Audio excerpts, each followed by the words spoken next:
Hello everyone, मैं हूं Anil Patidar. Magnet brains Hindi में आपका स्वागत है। दोस्तों, आज की इस क्लास में हम लोग क्या डिस्कस करने वाले हैं? आज की इस क्लास में हम लोग बात करेंगे कक्षा 8 की सामाजिक विज्ञान के भूगोल विषय के अंतर्गत। हम लोगों ने अध्याय 2 कंप्लीट कर लिया है।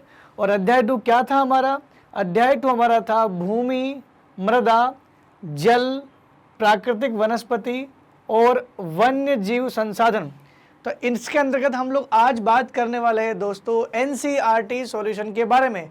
तो देखते हैं एक एक क्वेश्चन एनसीईआरटी सॉल्यूशन के कि हमें किस तरह से इम्पोर्टेंट लग रहे हैं। जो आपके पाठ के हर एक अध्याय के बाद में जो क्वेश्चंस उत्तर दिए होते हैं उनकी हम लोग चर्चा करेंगे। क्वेश्चन दिए होते हैं, उत्तर तो हम लोग चर्चा करेंगे।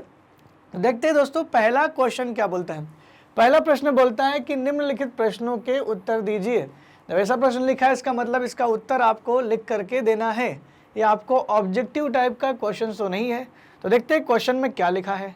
क्वेश्चन में लिखा है मृदा निर्माण के लिए उत्तरदायी दो मुख्य जलवायवीय कारक कौन से हैं। मृदा जब बनती है, जब मिट्टी बनती है, तो मिट्टी बनते समय में जो जलवायवीय कारक है वो कौन कौन से हैं। तो आपने अगर क्लास अच्छे से पढ़ी है तो आप बिल्कुल इजीली आंसर दे पाओगे। देखते हैं इसका आंसर क्या है। इसका जो सटीक आंसर वो क्या है कि मृदा का निर्माण में जलवायवीय कारक कौन कौन से। जब शब्द लिखा है ना दोस्तों जलवायु, तो जलवायु कारक इसका मतलब जलवायु में क्या क्या आ सकता है। जलवायु में तापमान आ सकता है, जलवायु में वर्षा आ सकती है। तो वर्षा और तापमान वो दो जलवायु कारक हैं जो मिट्टी के निर्माण के लिए उत्तरदायी है। तो आप ऐसा लिख सकते हैं। तो उत्तर की शुरुआत करनी कैसे है? उत्तर की शुरुआत ऐसे करनी है, जो प्रश्न लिखा होता है वहीं से आपको शुरुआत करनी है। पूछा है मृदा निर्माण के लिए उत्तरदायी दो मुख्य जलवायु कारक कौन से हैं। तो आपको उत्तर की शुरुआत इस तरह से करनी है कि मृदा निर्माण के लिए उत्तरदायी दो मुख्य जलवायु कारक इस प्रकार है। इस प्रकार है, नंबर 1 या क भी लिख सकते हैं। नंबर 1 वर्षा और नंबर 2 तापमान। तो ये दो वो कारक है जो जलवायु कारक है। अगर कुछ और भौतिक कारक या कुछ और कारक पूछते तो उसका आंसर दोस्तों कुछ और होता है। अब आगे बढ़ते हैं। भूमि के निम्नीकरण के कोई कारक बताइए। ये भी क्वेश्चन कारक से ही पूछा गया है। कारक मतलब होता है कारण, फैक्टर, यानी उसके पीछे जिम्मेदार तत्व कौन सा है, ये इसका पूछना है। तो भूमि निम्नीकरण में के कोई कारक लिखिए। अब कोई कारक लिखिए, कोई 2 कारक लिखिए, कोई 3 कारक लिखिए। तो अगर आपसे पूछा गया है कोई 2 तो 2 ही लिखना है, और 3 पूछा है तो 3 लिखना है। लेकिन अगर कुछ नहीं लिखा हो, खाली कारक बताए, तो आपके हिसाब से कम 2 तो आप लिख सकते हैं। तो इसमें भी आपको उत्तर कैसे शुरू करना है। यहाँ पर तो उत्तर केवल सीधा कारक को बताया गया है, लेकिन आपको उत्तर की शुरुआत करनी है भूमि निम्नीकरण के निम्नलिखित दो महत्वपूर्ण कारक इस प्रकार है, ताकि आपका उत्तर बेहतर रहे। आपको उत्तर में किस तरह से शुरू करना है, भूमि निम्नीकरण के लिए दो महत्वपूर्ण कारक इस प्रकार है, क्योंकि आप 2 लिखने वाले हो। तो 2 महत्वपूर्ण कारक में लिखना है आपको। नंबर 1 कृषि भूमि का प्रसार। जब जब कृषि भूमि का प्रसार मतलब हमारे देश में लगातार जनसंख्या बढ़ रही है। अब जनसंख्या बढ़ रही है, इसका मतलब किसानों की संख्या भी बढ़ेगी। तो जब लगातार किसानों की संख्या बढ़ रही है, जनसंख्या बढ़ रही है, तो ऐसे में क्या होगा? ऐसे में ये होगा कि ज़्यादा से ज़्यादा जो भूमि पहले कृषि के लिए नहीं थी, उस भूमि को कृषि योग्य बनाया जा रहा है। जब कृषि भूमि का विस्तार होगा, इसका मतलब ये है कि पेड़ कटेंगे, जंगल कटेंगे, धीरे धीरे कृषि का निम्नीकरण, भूमि का निम्नीकरण होगा। तो भूमि धीरे धीरे कम होती चली जाएगी और खेती के लिए उसका प्रसार होता चला जाएगा। तो कृषि भूमि का प्रसार भी भूमि का निम्नीकरण का एक कारक है। दूसरा है निर्माण संबंधी गतिविधियों का प्रसार। निर्माण संबंधी गतिविधियों का प्रसार, भाई जनसंख्या बढ़ रही है, तो जब हमें कृषि की भूमि की आवश्यकता है तो क्या रहने के लिए घर की आवश्यकता नहीं होगी? तो हमें रहने के लिए घर बनाने पड़ रहे हैं, बड़ी बड़ी बिल्डिंगें हम लोग बना रहे हैं। कुछ साल पहले आप देखते हो, अगर आप अपने पिताजी या दादाजी से पूछते हो कि जिस एरिया में आप रह रहे हो इसमें 20, 25 या 50 साल पहले क्या रहा होगा, तो वो बोलेंगे कि यहाँ पर जंगली जंगल था, कुछ मकान होंगे 10, 12, 15 जो भी, लेकिन पिछले 50 साल में इतना विकास हो गया है कि यहाँ पर जंगल नहीं दिखाई देते, अब यहाँ पर केवल घर ही घर दिखाई देते हैं। ये क्या है? यही तो है निर्माण संबंधी गतिविधियों का प्रसार। तो निर्माण संबंधी गतिविधियों के प्रसार से भी क्या हो रहा है, भूमि का निम्नीकरण हो रहा है। तो आपके उत्तर बहुत अच्छा रहेगा अगर आप इस तरीके से उसका उत्तर लिखने की कोशिश करेंगे। चलिए बढ़ते हैं हमारे अगले क्वेश्चन की तरफ। तीसरा क्वेश्चन नंबर 3 बोलता है, भूमि को महत्वपूर्ण संसाधन क्यों माना जाता है। ये तो कोई भी बता देगा कि भूमि हमारे लिए महत्वपूर्ण क्यों है। अगर आप किसान से पूछोगे कि उसके लिए भूमि महत्वपूर्ण क्यों है, तो बोलेगा कि मैं फसल कहाँ उगाऊंगा। अगर आप जो लोग घर में रह रहे हैं उनसे पूछोगे, आप भी रह रहे हैं, तो आप भी अपने आप से पूछिए कि भूमि नहीं होती तो हम घर कहाँ बनाते। तो आवास के लिए भूमि सबसे महत्वपूर्ण है, कृषि फसल उगाने के लिए भूमि सबसे महत्वपूर्ण है। आप जो अपने घर के बाहर या मार्केट में कहीं जाते हो तो जिस रोड से जाते हो, सोचो वो रोड किस पर बना है, वो रोड, वो सड़क, वो रेलवे लाइन से सब किस पर बिछी हुई है, ये सारी चीज़ें बनी हुई हैं भूमि पर। तो सोचो भूमि का कितना बड़ा उपयोग हो गया। इसी वजह से ऐसा कहा जा सकता है कि भूमि एक महत्वपूर्ण संसाधन है। आइए देखते हैं इसके उत्तर को कि इसको कैसे लिखा जा सकता है, समझते हैं। भूमि को एक महत्वपूर्ण संसाधन माना गया है। मैंने बताया कि उत्तर की शुरुआत वहीं से करनी है जहां प्रश्न खत्म होता है। तो प्रश्न क्या है, भूमि को महत्वपूर्ण संसाधन क्यों माना गया है। तो इसको हटा दो, क्यों को सीधा लिखो, भूमि को महत्वपूर्ण संसाधन माना जाता है। क्यों माना जाता है वो आगे लिखना है, क्योंकि इस पर मनुष्य निवास करता है। जो मैंने आपको बताया कि जिस घर में आप हो उसके नीचे ज़मीन ही तो है, तो भूमि पर घर बनाए जाते हैं, हवा में घर नहीं बनाए जाते, हवा में केवल सपने बने जाते हैं। कृषि द्वारा विभिन्न अनाजों का उत्पादन करता है, तो कृषि जो है वो भी भूमि पर है, और कृषि के द्वारा किसान विभिन्न अनाज का उत्पादन करता है। इसके अलावा और क्या, इसके अलावा जो जंगल आपको दिख रहे हैं, जो वानिकी, जो उद्यान, राष्ट्रीय पार्क वगैरह सब कुछ आपको दिख रहे हैं, वो भी किस पर हैं, वो वनस्पतियाँ, वो जंगल, वो राष्ट्रीय उद्यान, वो सारी चीज़ें भूमि पर होती हैं। उसके अलावा हमको खनिज निकालना है तो खनन कर रहे हैं, तो वो भी कहाँ से निकल रहा है खनिज, वो भी आपका भूमि से प्राप्त हो रहा है। सड़कें, उद्योग आदि की स्थापना करके विकास की ओर अग्रसर होता है। तो भूमि इसलिए महत्वपूर्ण संसाधन है क्योंकि भूमि से देश का विकास होता है, और देश का विकास होता है इसका मतलब है कि किस किस काम में आती होगी। किसी चीज़ का उपयोग अगर एक से ज़्यादा बहुत अलग अलग जगहों पर हो तो वो वाकई में विकास की ओर ले जाती है, तो भूमि भी उसमें से एक है। तो यहाँ तक समझ में आ गया होगा, इस उत्तर को आप बेहतर तरीके से लिख सकते हैं। बात करते हैं हमारे अगले प्रश्न की। अगला प्रश्न एनसीईआरटी सॉल्यूशन का कहता है, क्वेश्चन नंबर 4, वो ये बोलता है कि किन्हीं 2 सोपानों के नाम बताइए, किन्हीं 2 सोपानों के नाम बताइए जिन्हें सरकार ने पौधों प्राणियों के संरक्षण के लिए आरंभ किया है। किन्हीं 2 सोपान, ये सोपान क्या है, ये तरीके एक्चुअल में। सोपान का मतलब होता है कोई ऐसी तरकीब या कोई तरीका जो सरकार ने शुरू किया है। किस चीज़ के लिए शुरू किया है, सरकार ने पौधों और प्राणियों के संरक्षण के लिए आरंभ किया है। अगर आपको कुछ भी नहीं पता है तो कम से कम आंसर की शुरुआत तो हम लोग कर ही सकते हैं। आंसर की शुरुआत कैसे कर सकते हैं, आंसर की शुरुआत कर सकते हैं कि सरकार ने निम्नलिखित 2 सोपानों का सरकार द्वारा शुरू किए गए निम्नलिखित 2 सोपान इस प्रकार है जो पौधों और प्राणियों के संरक्षण के लिए आरंभ किए गए हैं। तो आपका उत्तर यहीं से शुरू हो जाता है कि सरकार ने निम्नलिखित 2 सोपान आरंभ किए हैं जो पौधों और प्राणियों के संरक्षण के लिए आरंभ किए हैं, ऐसा लिख सकते हैं। उसके बाद उन 2 सोपानों के नाम लिखना है। तो अगर आपने क्लास अटेंड की है तो आपको ये बेहतर तरीके से समझ में आ जाएगा। CITE, इसका हमने जिक्र किया था क्लास के दौरान। ये CITE क्या है, CIT एक अंतर्राष्ट्रीय परिपाटी है। अंतर्राष्ट्रीय परिपाटी का मतलब एक अंतर्राष्ट्रीय मुहिम है जिसमें किसका फुल फॉर्म क्या है, the convention on international trade endangered species of wild फोना एंड फ्लोरा। एक बार फिर से इसको पढ़ते हैं, इसका नाम क्या है, CITE। सी मतलब द कन्वेंशन होगा, on international trade endangered species of wild life फोना एंड फ्लोरा। फोना एंड फ्लोरा को मैंने क्लास के दौरान बताया था कि फोना एंड फ्लोरा का मतलब क्या होता है। फोना एंड फ्लोरा का मतलब होता है पेड़ पौधे एवं जीव जंतु। तो पेड़ पौधे एवं जीव जंतुओं को ये क्या करती हैं, ये CITE जो संस्था है, ये CIT एक कन्वेंशन है, ये करता क्या है, ये करता है कि उन पेड़ पौधों और जातियों की यानी प्रजातियों की जीव जंतुओं की लिस्ट तैयार करता है, और लिस्ट तैयार करने के बाद क्या करता है, उनको सुरक्षा प्रदान करता है और उनके व्यापार में प्रतिबंध लगाता है। तो व्यापार में प्रतिबंध लगाने के लिए किया गया है।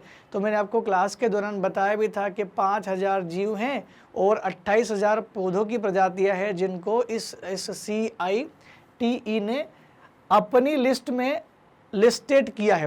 ये तो अंतर्राष्ट्रीय मुहिम हो गई। अब लेकिन यहाँ ऐसा लिखा नहीं है ना कि भारत सरकार का क्या है, केवल सरकार लिखा हुआ है। अगर आपसे भारत सरकार का पूछा जाता तो भारत सरकार क्या करती है वो आपको लिखना पड़ेगा। अच्छा, भारत सरकार हमारे देश में इन पेड़ पौधों और जीव जंतुओं को सुरक्षा प्रदान करने के लिए एक उत्सव चलाती है जिसको हम लोग बोलते हैं वानिकी या सामाजिक वानिकी या वन महोत्सव। तो सामाजिक वानिकी या वन महोत्सव को ये प्रोत्साहित करती है ताकि लोगों को वनों की उपयोगिता के बारे में जानकारी मिले और लोग ज़्यादा से ज़्यादा पेड़ लगाएं। अलग अलग राज्यों की सरकारें यही तो काम करती हैं, कभी पेड़ पौधे लगाने की मुहिम चला देती हैं। हमने भी हमारे देश में मध्य प्रदेश सरकार ने 2016 या 17 की शायद बात है, 2017 में आई थिंक, उन्होंने एक रिकॉर्ड कायम कर दिया था कि 6 करोड़ पौधे जो हैं वो नर्मदा नदी के आसपास लगा दिए थे। तो देखो कितनी बड़ी मुहिम सरकार ने की है। तो सरकार जो भी सोपान का उपयोग करती है इन पौधों और जीवों की सुरक्षा के लिए, उनमें से किन्हीं 2 को लिखना था। एक तो हम पढ़ चुके थे और दूसरा भारत सरकार जो सामाजिक वानिकी और वन महोत्सव चलाती है, ये सब क्या है, इनको सुरक्षित रखने के लिए 2 सोपान हमने पढ़े हैं। तो आपका उत्तर बिल्कुल सटीक हो जाएगा। आखिरी जो उत्तर है आपका, जल संरक्षण के 3 तरीके बताएं। जल संरक्षण के 3 तरीके क्या हो सकते हैं, जल को कैसे सुरक्षित किया जा सकता है। इस उत्तर को लिखने से पहले आप खुद सोचिए, जो आपके घर में डेली पानी आता है, आपके घर में लगातार जो पानी आ रहा है उसको आप सुरक्षित कैसे कर सकते हैं, उसको आप सुरक्षित कैसे कर सकते हैं। करने के बहुत सारे तरीके हो सकते हैं। एक तो उनको प्रदूषित न करें। जल प्रदूषण नहीं करेंगे तो अपने आप क्या हो जाएगा, जल हो जाएगा आपका बिल्कुल संरक्षित। तो जल प्रदूषण को रोकने का सबसे अच्छा तरीका है कि पेड़ लगाओ। सबसे ज़्यादा सरकार क्या बोल रही है कि ज़्यादा से ज़्यादा पेड़ लगाने चाहिए। तो इसमें मैंने सबसे नीचे वही तो ऑप्शन डाला है, वृक्षारोपण के द्वारा। जल संरक्षण के निम्नलिखित तरीके हैं, प्रश्न की शुरुआत कर दी, उत्तर की शुरुआत कर दी कि जल संरक्षण के निम्नलिखित तरीके हैं, और तरीकों में लिख सकते हैं। अगर आपको कोई तरीका बहुत बड़ा लग रहा है तो उसको शॉर्ट भी कर सकते हैं। जैसे एक तरीका इसमें क्या है, वृक्षारोपण को बढ़ावा देना चाहिए। आपने सुना होगा ना कि पेड़ पानी को खींचते हैं, वनस्पति पानी को खींचती हैं, तो पेड़ लगा दो। पहला तो बड़ा अच्छा ऑप्शन है हमारे पास में। जल के रिसाव को कम करने के लिए स्प्रिंकलर का उपयोग, ये कृषि कार्य में होता है अक्सर। जल के रिसाव को कम करने के लिए स्प्रिंकलर का उपयोग किया जा सकता है। और जो पहला जो हमारा तरीका है वो काफ़ी बड़ा लग रहा है, तो अगर आपको ये बड़ा तरीका पसंद नहीं आया तो हम लोग इसके लिए छोटा तरीका भी लिख सकते हैं। तो पहले तो इसको पढ़ लेते हैं। क्या है, धरातल को वनस्पति विहीन होने से बचाना। अगर देखा जाए तो पहला पॉइंट और तीसरा पॉइंट लगभग एक जैसे ही है। अगर दोनों में से आपने एक विधि भी लिख दी तो भी कोई बात नहीं, दोनों में से कोई एक लिख सकते हैं। विहीन होने से बचाना, क्योंकि वनस्पति आवरण धरातली प्रवाह को मंद करते हैं और भूमिगत जल को पुनः पूरित करते हैं। या तो अगर आपको ये पॉइंट याद रह जाए तो कोई दिक्कत नहीं, बहुत अच्छी बात है, लेकिन 2 पॉइंट तो बहुत सिंपल है, वृक्षारोपण करना और दूसरा क्या है, जल रिसाव को कम करने के लिए स्प्रिंकलर लगाना। या ऐसा लिख सकते हैं, अगर आपको पहला वाला पॉइंट पसंद नहीं आया तो आप एक और पॉइंट लिख सकते हैं जिसको आप तीसरे नंबर पर रख सकते हैं। शुष्क प्रदेशों में, हमने इस पर क्लास के दौरान बात की थी कि शुष्क प्रदेशों में ड्रिप का इस्तेमाल, टपकन की जो खेती होती है ना, शुष्क प्रदेशों में जिन राज्यों में या जिन जगहों पर, जैसे राजस्थान की बात कर लो, राजस्थान में बहुत कम बारिश होती है, वो शुष्क प्रदेश में आता है, सूखे वाले इलाके में आता है। तो वहाँ पानी की कमी होने की वजह से वहाँ पर जो खेती की जाती है उसमें इस तरह की खेती कर सकते हैं, ड्रिप एग्रीकल्चर, ड्रिप एग्रीकल्चर में क्या होता है, नली के माध्यम से पानी केवल वहीं गिराया जाता है जहाँ पर आपका पौधा उग रहा है, तो पौधे की सीधे जड़ों में ही पानी देना, तो इसको कहलाता है ड्रिप या टपकन की विधि। इसमें दिन भर पानी टपकता रहता है और पौधों को जो पानी चाहिए, जो उचित पानी चाहिए, वो उनको मिल जाता है और पानी वेस्ट भी नहीं होता है। तो इस तरीके से हम लोग जल संरक्षण को कर सकते हैं या जल प्रदूषण को रोक कर भी किया जा सकता है। एक और इसमें हो सकता है कि आपको क्वेश्चन हो सकता है कि आपके दिमाग में ये चीज़ें ना आए, आप चाहे तो इसमें कुछ और ऑप्शंस जोड़ सकते हो। उसको हम लोग बोलते हैं वाटर हार्वेस्टिंग, जल संचय। जल संचय के द्वारा भी जल संरक्षण को किया जा सकता है। कैसे किया जा सकता है? जैसे फॉर एग्जाम्पल आपका घर है, ये आपका घर है, तो आपके घर में हम लोग क्या करते हैं, छत पे जो है एक पाइप लगाते हैं पानी जो, ताकि बारिश का जो पानी है वो छत पे इकट्ठा ना हो और बारिश का पानी उस पाइप के माध्यम से नीचे चला जाए। लेकिन ये पानी आपने सोचा कहाँ जाता होगा? ये बारिश का पानी आपके छत में जो इकट्ठा हो रहा था उसको पाइप के माध्यम से आपने निकाल तो दिया, लेकिन पाइप के माध्यम से निकलने के बाद वो नालियों के माध्यम से आगे चला गया और वेस्ट हो गया। लेकिन हम लोग क्या कर सकते हैं, इस पाइप को नीचे ज़मीन के अंदर गड्ढा करके इसको नीचे ज़मीन के अंदर इसको शिफ्ट कर सकते हैं, ताकि जितना भी पानी रिसाव हो रहा है वो सब कहाँ चला जाए, ज़मीन के अंदर चला जाए, और आपका जो वाटर लेवल है, जो ज़मीन का जल स्तर है, वो क्या हो जाएगा, वो बढ़ जाएगा। इससे भी क्या हो सकता है, जल संरक्षण हो सकता है। तो ये तरीके हैं। इसके अलावा ये तरीका भी कर सकते हैं, इसको हम लोग क्या बोलते हैं, जल संचय के द्वारा, जल संचय या जल संग्रहण के द्वारा भी जल संरक्षण किया जा सकता है। यहाँ तक दोस्तों आपको मेरी बात समझ में आ गई होगी। बढ़ते हैं अगले प्रश्नों की तरफ। प्रश्न क्रमांक जो 2 बोलता है, वो बोलता है आपको सही उत्तर को चिन्हित कीजिए। इसका मतलब इससे पहले जो हमने 5 प्रश्न पढ़े थे वो पांचों प्रश्न सब्जेक्टिव थे, यानी उन पांचों प्रश्नों में आपको उत्तर जो देने थे वो लिखित रूप में देने थे। लेकिन अब आपको जो उत्तर करना है वो केवल टिक मार्क करना है। आपको ये वस्तुनिष्ठ प्रश्न दिया गया, आपको कुछ ऑप्शंस दिए जाएंगे और उन ऑप्शंस में से आपको तय करना है कि कौन सा ऑप्शन सही है। तो देखिए पहला क्वेश्चन क्या है, निम्नलिखित में से कौन सा कारक मृदा निर्माण का नहीं है। अब मृदा निर्माण के कारकों को ध्यान में लाना होगा। अगर आपने पिछले वीडियो देखे हैं तो मैंने वहाँ पर कारकों की बात जरूर की है। तो कौन से कारक मैंने बताए थे? वहाँ पर मैंने बताया था कि 1 सेंटीमीटर मृदा को बनने में सैकड़ों वर्ष लगते हैं। ये बात आपको ध्यान में रही होगी। 1 सेंटीमीटर मृदा को बनने में सैकड़ों वर्ष लग जाते हैं। इसका मतलब मृदा के निर्माण में समय तो एक कारक है, तो ये तो राइट आंसर है। दूसरा ऑप्शन आपका क्या, मृदा का गठन। मृदा का गठन मृदा के निर्माण में कारक कैसे हो सकता है? मृदा का गठन नहीं हो सकता। चट्टान का स्वरूप या चट्टान की संरचना बताया था, लेकिन मृदा का गठन इसमें नहीं होगा। बाकी जैव पदार्थ को तो मैंने बताया था कि जैसे जैव पदार्थ छोटे छोटे कीट, सूक्ष्मजीव, जंतु और पेड़ पौधों की पत्तियाँ ये सड़ करके मिट्टी में मिल जाती हैं और जैव पदार्थ की वजह से मिट्टी में ह्यूमस का निर्माण होता है। तो ये हम लोग पढ़ चुके हैं। इसका मतलब जैव पदार्थ भी मृदा निर्माण का एक अच्छा कारक है। तो कारक कौन सा नहीं है? कारक आपका मृदा का गठन कारक नहीं है। तो इसका सही उत्तर क्या है? इसका सही उत्तर है मृदा का गठन। तो मृदा का गठन मृदा निर्माण का कारक कैसे हो सकता है? ये तो मृदा निर्माण के बाद का रिजल्ट है, ये तो परिणाम है मृदा का गठन। नेक्स्ट क्वेश्चन की ओर बढ़ते हैं। अगला जो आपका ऑब्जेक्टिव क्वेश्चन है वो है, निम्नलिखित में से कौन सी विधि तीव्र ढाल पर मृदा अपरदन को रोकने का एक तरीका है? हमने मृदा अपरदन को रोकने की बहुत सारी विधियां समझी थी। अब समय आ गया उन विधियों को याद करने का, क्योंकि आपके सामने है प्रश्न। तो मैंने आपको एक चीज़ बताई थी कि अगर जो ढाल वाले इलाके, जैसे ये आपका ये पर्वतीय इलाका है, ये ढाल वाला इलाका है, तो इस ढाल वाले इलाके में अगर खेती करना है तो कोई कैसे खेती कर सकता है? तो इसका एक तरीका है। कैसे? मैंने बताया था कि अगर मान लो ढाल है तो उसमें से क्या करना है, उसको ऐसे काट काट के उसको ऐसे कर देना है। उस पर्वत को काट करके जो भी उस समय उस जगह पर खेती करते हैं वो लोग क्या करते हैं, वो लोग इसको, इस ढाल को इस तरह से बनाते हैं। तो देखते हैं कैसे बनाते हैं वो, इसको ऐसे। मैंने एक जिक्र किया था हवन जब करते हैं तो ऐसे ही कुछ बनाते हैं। तो ये क्या है, इसको हम लोग बोलते हैं वेदिका कृषि।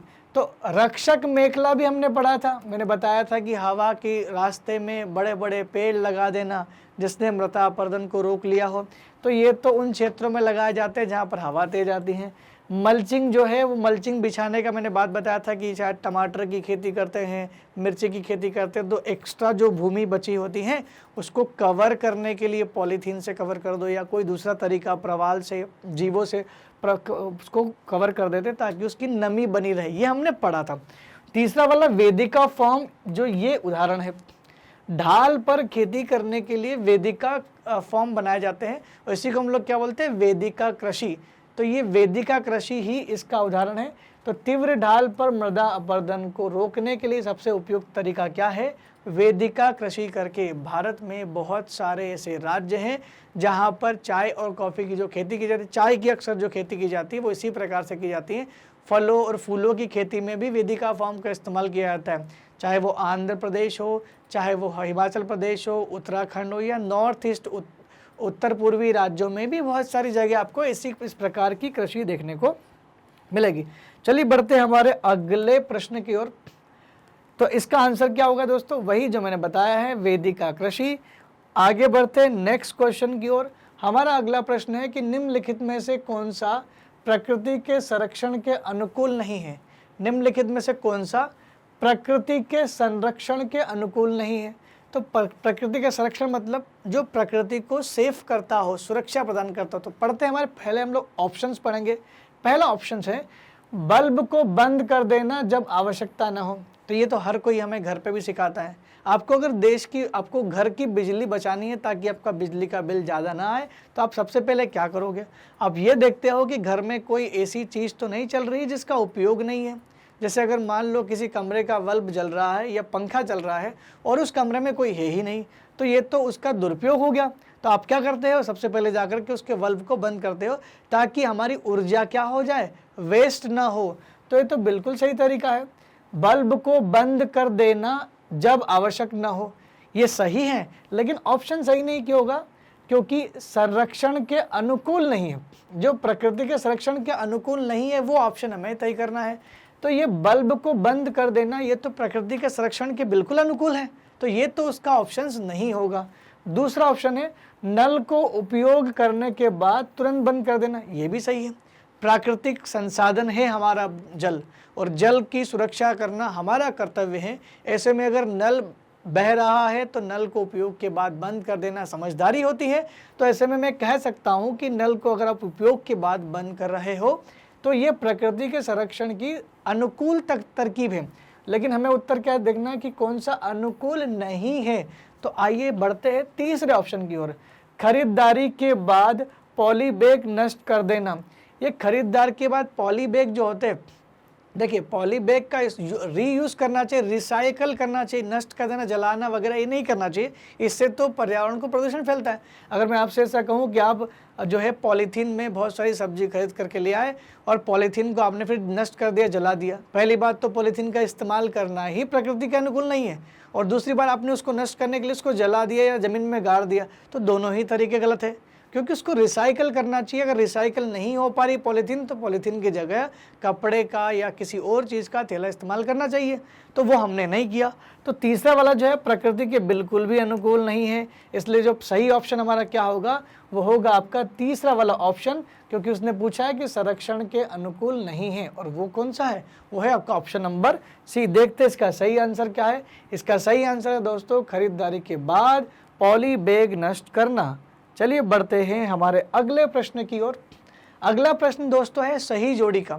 ये सही जोड़ी समझना है, बहुत आसान है। अगर एक एक शब्द समझोगे तो आपको बहुत आसानी से सही जोड़ी मिलाने में समस्या नहीं होगी। देखते हैं क्या क्या है। तो सही जोड़ी में जो पहला आपका ऑप्शन है वो क्या, भूमि का उपयोग। देखिए सही जोड़ी मिलाने का एक तरीका होता है, बहुत सारे स्टूडेंट इसमें बहुत ज़्यादा कंफ्यूज होते हैं कि मैं क्या करूं। तो अगर आपको कुछ नहीं भी आता है तो इन चार ऑप्शन में से किसी का उत्तर तो आता होगा, तो पहले हम लोग सबसे पहले उसकी जांच करते हैं कि जो आपको बिल्कुल 100% श्योर लग रहा है कि हाँ ये सही है। जैसे कि फॉर एग्जांपल ये ह्यूमस शब्द है। ह्यूमस आप सब जानते हैं कि ह्यूमस कैसे बनता है, मैंने बार बार क्लास में, इससे पहले वाली क्लास में बताया था, और अभी हम लोग प्रश्न की जब चर्चा कर रहे थे तब भी मैंने बताया था कि ह्यूमस जो है वो कैसे बनता है मिट्टी में। तो मैंने बताया था कि पेड़ पौधों की पत्तियां गिर जाती है तो उनके सड़ने से ह्यूमस बनता है। छोटे छोटे कीट, जीव जंतु और सूक्ष्म जीव जब मर जाते हैं तो मिट्टी में मिल जाते हैं तो उससे ह्यूमस बनता है। तो जैव पदार्थों की प्रेजेंस की वजह से, जैव पदार्थों की उपस्थिति के कारण ह्यूमस बनता है। तो अब देखो ह्यूमस के लिए जो ऑप्शन है वो पढ़ते हैं। सबसे पहले हमने टारगेट किसको कर लिया, जो हमें आ सकता है उसको टारगेट करना है। मृदा अपरदन को रोकने के लिए ह्यूमस का इस्तेमाल, मृदा अपरदन को रोकने के लिए कुछ भी नहीं, ह्यूमस तो एक मृदा की विशेषता है, तो ये ऑप्शन तो उसका नहीं हुआ। कृषि के लिए उपयुक्त भूमि के लिए तो ह्यूमस इसके लिए कैसे हो सकता है, हमें क्या ढूंढना है, हमें जैव पदार्थ शब्द ढूंढना है। अगर वो आ गया तो आपका ऑप्शन सही हो जाएगा। भूमि का उत्पादनकारी उपयोग करने के लिए, इसका भी नहीं हो सकता। ऊपरी मृदा पर निक्षेपित जैव पदार्थ, देखिए हम जो ढूंढ रहे थे वो आपको मिल गया। इसका मतलब जो ह्यूमस है उसकी सही जोड़ी क्या मिलेगी, उसकी सही जोड़ी मिलेगी किससे, ऊपरी मृदा से। इसका मतलब जो आपका ऑप्शन नंबर ख है उसका राइट आंसर क्या होगा, उसका राइट आंसर होगा आपका ऑप्शन नंबर 4, ये उसका राइट आंसर होगा। मेरे ख्याल से यहाँ तक आपको बात समझ में आ गई होगी। ठीक है, तो आगे बढ़ते हैं। इसमें दूसरा वाला ऑप्शन देखते हैं। पहला ऑप्शन हो गया, यानी इसका हमारा ये है कि अगर आपको सही जोड़ी मिलाने में समस्या हो रही है तो उसका एक तरीका है, सबसे पहले आसान चीज़ को ढूंढ ले। अब इसमें से कौन सी चीज़ आपको आसान लग रही है, जैसे कृषि योग्य भूमि क्या होती है, कृषि योग्य क्या होता है, कृषि योग्य लिखा हुआ, कृषि योग्य मतलब देख लो क्या है। अब देखो कृषि से कृषि मिला लोगे तो बहुत आसान होगा। कृषि के लिए उपयुक्त भूमि कृषि योग्य भूमि कहलाती है, तो बहुत आसान था। कृषि के लिए उपयुक्त भूमि क्या कहलाती है, कृषि योग्य भूमि कहलाती है।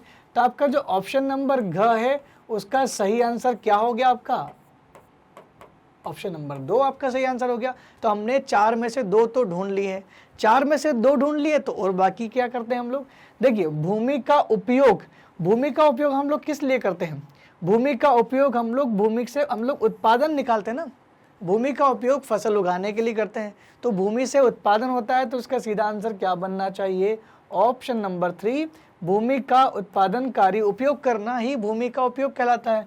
तो जो आपका क वाला ऑप्शन है इसका जो राइट आंसर होगा वो क्या होगा, थर्ड, एक, दूसरा और तीसरा, ये इसका राइट आंसर होगा। लास्ट बचता है आपका चट्टान बांध।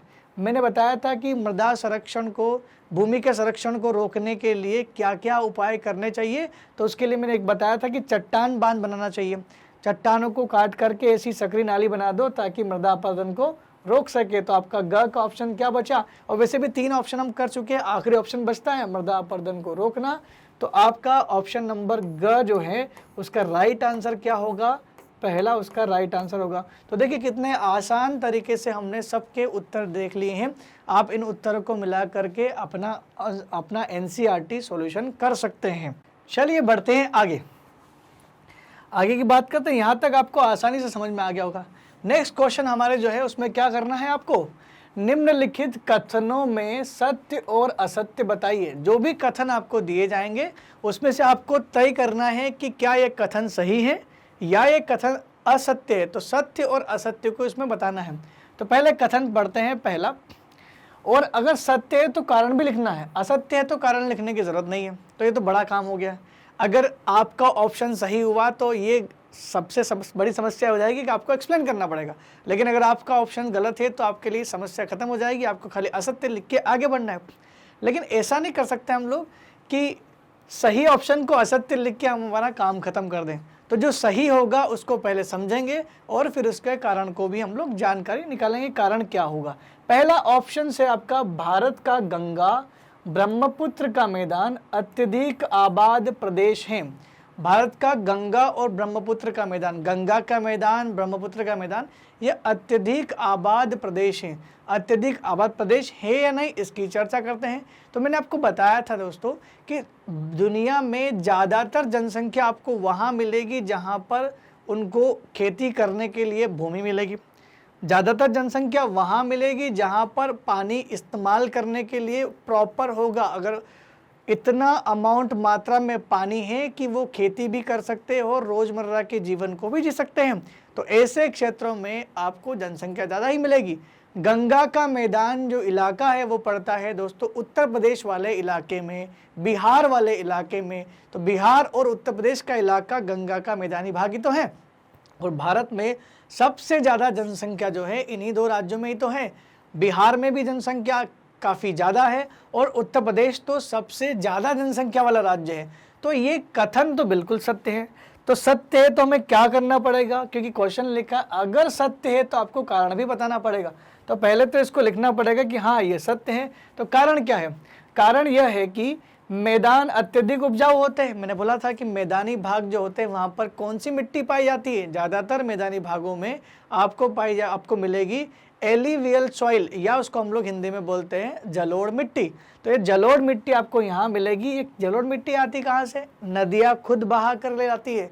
तो जिन क्षेत्रों में नदियाँ बहती हैं वहाँ पर जलोढ़ मिट्टी मिलेगी, जहाँ विभिन्न खाद्यान्न फसलें उगाई जाएगी। क्यों उगाई जाएगी? क्योंकि नदियाँ बह रही है तो पानी की उपलब्धता तो होगी ही। तो ऐसे में जहाँ पर फसलें अच्छी उगाई जाएगी, जल प्रचुर मात्रा में उपलब्ध होगा और मैदानी भाग होने के कारण उबड़ खाबड़ नहीं होगा। ऐसे में सड़कें भी बिल्कुल फ्लैट बन सकती हैं, आसानी से सड़कें बना सकते हैं, किसी पहाड़ को काटना नहीं पड़ेगा। रेलवे भी बिछा सकते हैं, ज़्यादा मेहनत नहीं करनी पड़ेगी। तो सोचो ये कितना महत्वपूर्ण हो गया। इसी वजह से वहाँ पर जनसंख्या ज़्यादा ही होगी। तो आबाद कैसे हो गया? क्यों? क्योंकि उसकी विशेषता इतनी ज़्यादा है। तो इसका उत्तर कुछ इस तरीके से होगा। मैं आशा करता हूँ कि अगर आपको ये एक्सप्लेनेशन अच्छा लग रहा है तो आप कमेंट बॉक्स में लिख करके हमें बता सकते हैं, ताकि हम लोग आपके लिए आगे भी इसी तरह के कुछ अच्छे अच्छे प्रश्न को उत्तर खोज सकें। भारत में प्रति व्यक्ति जल की उपलब्धता कम हो रही है। भारत में प्रति व्यक्ति जल की उपलब्धता कम हो रही है। जाहिर सी बात है, अगर आपने क्लास अटेंड की होगी तो वहाँ पर हमने इसके बारे में चर्चा की थी। मैंने बताया था कि 1975 में 1975 में 3850 हमें घन मीटर पानी की ज़रूरत, घन क्यूसेक मीटर पानी की ज़रूरत थी। लेकिन सन 2000 में आते आते हमें वो बढ़ करके 6000 हो गई और 2022 तक आते आते तो वो बहुत ज़्यादा हो गई होगी। इसका मतलब ये है कि हर एक प्रति व्यक्ति जल की जो उपलब्धता है वो बढ़ ही रही है। तो बढ़ने के कारण क्या है? पहली बात तो क्या बढ़ रही है? तो इसको हम बोलेंगे बिल्कुल बढ़ रही है। प्रति व्यक्ति की जल की उपलब्धता जो है वो तो कम हो रही है। हमारी जो कंजप्शन है, हम जो उपयोग करना चाह रहे हैं, हमारी ज़रूरतें तो बढ़ रही है, लेकिन ज़रूरत के हिसाब से हमें पानी क्या मिल रहा है? कम मिल रहा है। तो जल की उपलब्धता कम हो रही, तो उसका सही आंसर क्या होगा? बिल्कुल सत्य है, कम हो रही है। कारण क्या है? कारण है जनसंख्या। तो कारण क्या होगा? बढ़ती जनसंख्या। जनसंख्या होगी तो भोजन की आवश्यकता होगी। भोजन की आवश्यकता की पूर्ति कहाँ से होगी? खाद्यान्न और नकदी फसलों से होगी। तो नकदी फसलों, खाद्यान्न फसलों, ये सबकी मांग बढ़ रही है, जिसके कारण क्या हो रहा है? और दूसरा ये हो रहा है कि शहरीकरण भी बहुत तेज़ी से बढ़ रहा है। शहरीकरण बढ़ रहा है, जनसंख्या बढ़ रही है, भोजन की ज़रूरत है, फसलें भी हम ज़्यादा उगा रहे हैं। तो इन सब के लिए जल की आपूर्ति में क्या हो रही है? कमी आ रही है। और यही सारे मुख्य कारक है जल की उपलब्धता की कमी के।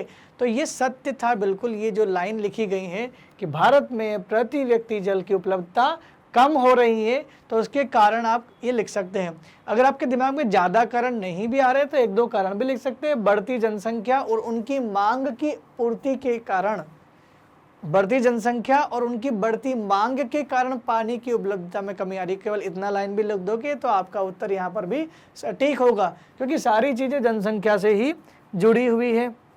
बढ़ते दोस्तों हमारे अगले प्रश्न की तरफ। प्रश्न क्रमांक 3 इसमें क्या बोलता है? तो थर्ड क्वेश्चन है, वो बोलता है कि तटीय क्षेत्रों में पवन की गति को रोकने के लिए वृक्ष कतार में लगाए जाते हैं, जिसे बीज की फसल उगाना कहते हैं।